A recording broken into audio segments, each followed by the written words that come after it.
একটাও বিক্ষিপ্ত ঘটনা ঘটল না। কেন্দ্রীয় বাহিনীর মধ্যস্থতায় নির্বিঘ্নে শেষ নির্বাচন। না কোনো পঞ্চায়েত বা বিধানসভা ভোট নয়, স্কুল পড়ুয়াদের সংসদ গঠনের ভোট।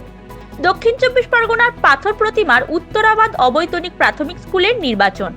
কমিশনের নিয়ম মেনে চলল শিশু সংসদের নির্বাচন। ভোটের দিন সকাল থেকেই বুথের সামনে লম্বা লাইনে দাঁড়ায় ভোটার পড়ুয়ারা। হাতে ছিল স্কুলের পরিচয়পত্র।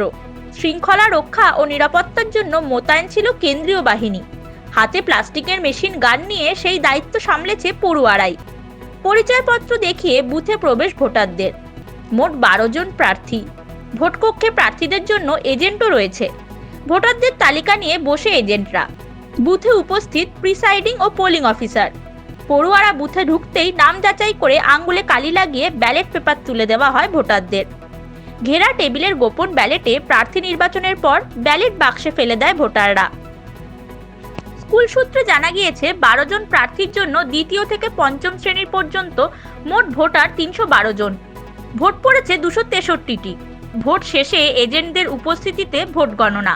সর্বোচ্চ 202 ভোট পেয়ে প্রধানমন্ত্রী নির্বাচিত হয়েছে তৃতীয় শ্রেণীর ছাত্রী আরমিনা খাতুন। সকাল থেকে আমরা এই ভোটে যোগদান করেছি। আমরা মন্ত্রী হতে চাই, মন্ত্রী অন্য কাজে হাত ধরে যাই। শিশু সংসদ নির্বাচন অনেকে এসছে, ভোট দিচ্ছে, লম্বা লাইন করেছে। এখানে কেন্দ্রীয় বাহিনী দেওয়া হয়েছে এবং প্রিসাইডিং অফিসার বাইরে থেকে এসছে, পোলিং এজেন্ট এসছে। খুব সন্তুষ্টময় ভোট হচ্ছে আমাদের। কেন্দ্রীয় বাহিনী রয়েছে, বিভিন্ন মাস্টার আছে, আমরা আছি। স্কুলের প্রধান শিক্ষক অজয় জানা বলেন, ছোটবেলা থেকেই গণতন্ত্রের চর্চা শুরু হলে ভবিষ্যতে পড়ুয়ারা দায়িত্বশীল নাগরিক হয়ে উঠবে। তাই সাধারণ নির্বাচনের আদলে শিশু সংসদের ভোট আয়োজন। প্রতি বছর আমাদের এই শিশু সংসদ নির্বাচন হয়, একদম নির্বাচনের আদলেই হয়। ছাত্রছাত্রীরা তাদের মনোনীত প্রার্থী ঠিক করে। আমাদের 12 জন প্রতিযোগী এবারে ক্যান্ডিডেট রয়েছে প্রতিযোগিতা।